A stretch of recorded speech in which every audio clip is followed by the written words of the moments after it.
This video is discussing the hypocrisy of one particular Muslim apologist on paltalk, known as Companion of Quran, aka Shadid Lewis.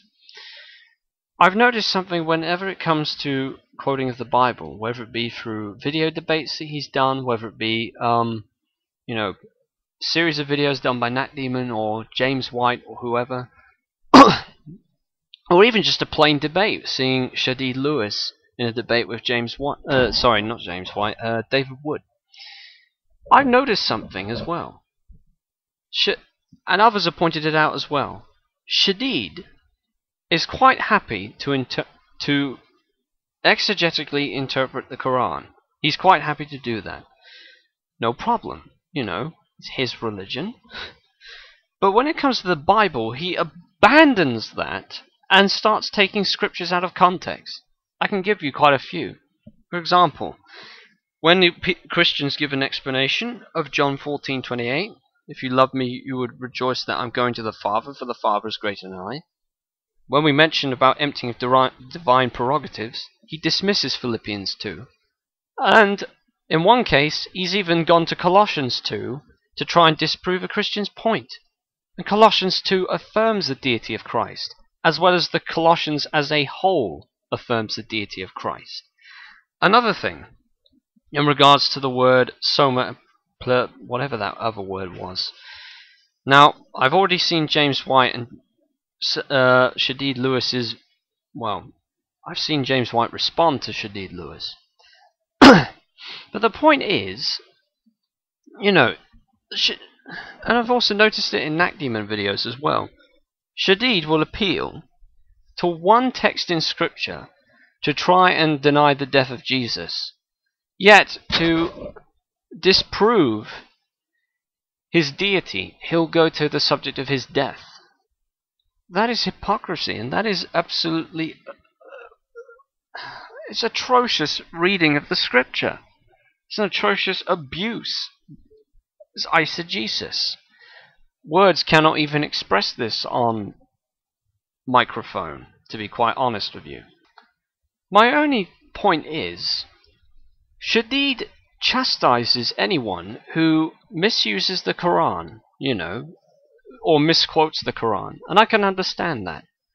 But why is it that when it comes to the New Testament or the Old Testament, you, Shadid, why do you abandon all of that when you examine the New Testament?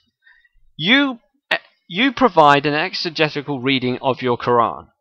Why do you not hold to that same standard when it comes to the New Testament?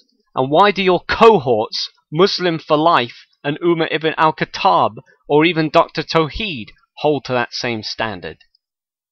You guys are being hypocrites. I'm just amazed at the hypocrisy of Shadid Lewis when it comes to his examination of the Bible. He is not fair with the text of the Scripture itself.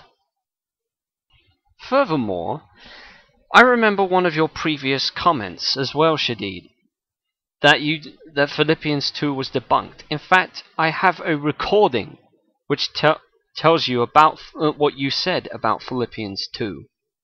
If Paul said Colossians 2, he said Philippians 2. If Jesus said, by myself I can do nothing, he said, honor the Son as you honor the Father.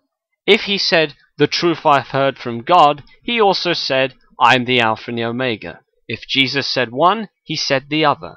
It's the same thing with, I was only sent to the lost sheep of the house of Israel. If he said that, then he also said, in Matthew 26, verses 11 to 13, he also said the following: the poor you'll always have with you, but you will not always have me. When she poured this perfume on my body, she did it to prepare me for burial. I tell you the truth, wherever this gospel is preached throughout the world, what she has done will also be told. Now I know what Shadid would do. He'll appeal to another passage where it says, oh, don't take my message to the Gentiles, don't take my message to the Samaritans. I know he's going to appeal to that. Well, first of all, if Jesus said one, he said the other. If you think that there's a contradiction, it's simply because of your blatant refusal to harmonize the text of the New Testament. It's simply your blatant refusal and the fact that you're obstinate like a mule. Why not, Shadid, take the time to study commentaries on the Bible, listen to what the other side has to say, go to biblically solid teachers, heck, go to Jesus about it, go to Yahweh about it, pray to them. You know, if you're mistaken about the Bible, go pray to Jesus about it with a sincere heart. All I'm asking for, Shadid, is for you to come and your friends, who I mentioned, to come up to a higher standard when attacking the New Testament. Another point of hypocrisy I like to point out as well. You chastise Christians for their interpretation of Isaiah 53. Yet, when you appealed to Isaiah 62, and you went to Isaiah 62 in my presence once, you tried to say, well, that's talking about a new religion. Why don't you be consistent? If Isaiah 53, in your view, is not talking about the Messiah, or talking about Jesus whatsoever, on what basis can you say Isaiah 62 is talking about a new religion? Again, as I've said before, and I will say it again, the name of a religion appearing in the religious text does not authenticate the religion. It does not prove the religion to be correct.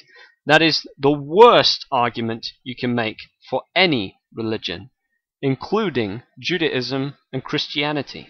That is not the basis for arguing for your faith, or any faith whatsoever. That is not an argument whatsoever. I've stated that over and over again, many times. Well, not many, but I've stated it a few times. Anyway, that's all I have to say for this video. Thanks for watching.